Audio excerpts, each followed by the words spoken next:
What's going on, everybody? It is your boy Dylan Mathews back at it again with another hometown take. Today I am talking about the Atlanta Falcons, and is Julio Jones really gonna get traded? I don't know. There's still a lot to be decided before what really I think is going to be the decision day. Could be before then, but definitely going to be at June 1st. That's when the Falcons can save $15 million on the cap post June 1st. So really decision day might not be until then, but a lot of speculation still going around whether Julio Jones will be traded or not.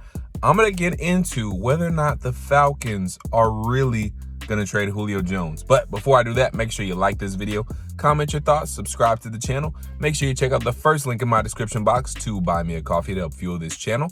Make sure you also check out the second link in my description box to subscribe to the Tough Calls podcast from me and your Symone with the Sports, as she likes to say, where Symone and I are talking to your favorite former and current athletes, hosts, anchors, reporters, analysts, all that good stuff. So just make sure you search Tough Calls in either Apple Podcasts, Spotify, wherever you get your podcast. Just click on the link, search Tough Calls, do one of the two. It's easy. You can't miss the logo. You'll know it's us. All right, let's go ahead and get right into the video. Are the Falcons really gonna trade Julio Jones? I don't know. Period. I don't really know.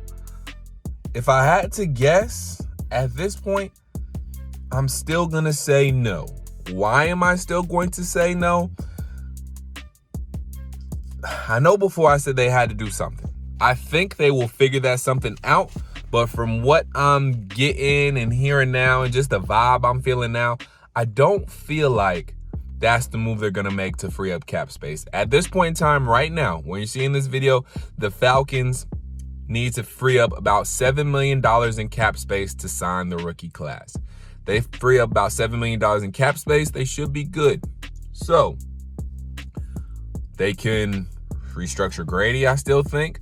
I'm gonna do another separate video on this going into more detail, but they can trade guys like Hayden Hurst, Matt Gono, and also, who was the last player? I can't remember the last player. It was Hayden Hurst, Matt Gono. It's gonna bug me now.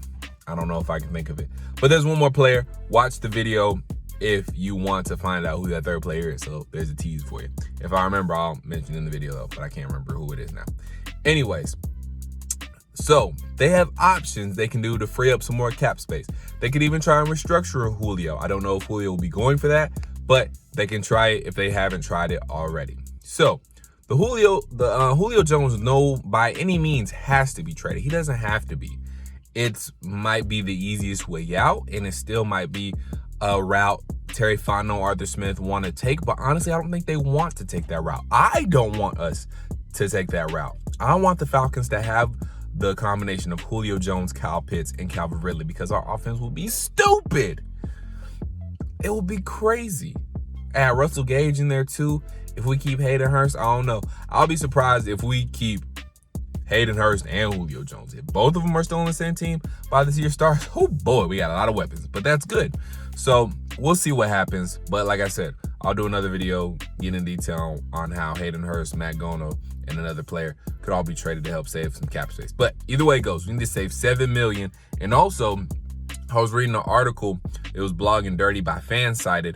They were talking about that apparently New England, according to a New England Patriots beat writer, New England wanted to try and pull off a mega deal on draft night. You guys may already know about this, but they tried to pull off a mega deal on draft night, including trying to get the number 4 overall pick and Julio Jones, but Terry Fontenot turned that guy down, which I would have too. Y'all getting up to number 4 and you want Julio Jones?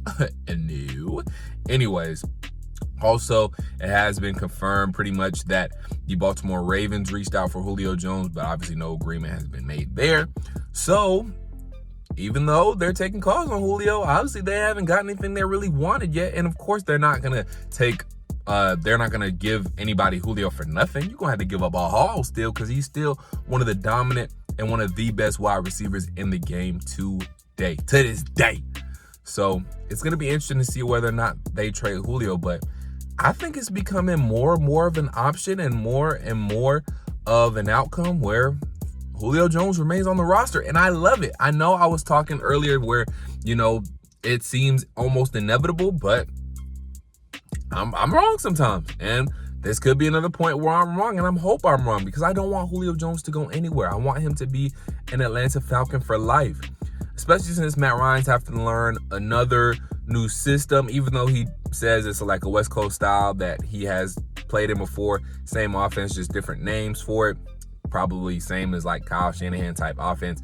Even though you would still want him to have his best weapon, because again, he is having to learn a new offense. I think this is his 5th offense he's had to learn in his career. So it would be good for him to have his buddy Julio, who he loves and has all the chemistry in the world with. So I hope we keep Julio. Bottom line, I don't know if we're going to trade him, but Baltimore could still try. New England could still try. The LA Rams could try to make a push for Julio. There are still teams out there that can still make a push. And like I said, we might not know anything until June 1st, which is coming up soon, but still got a couple of weeks before we get there.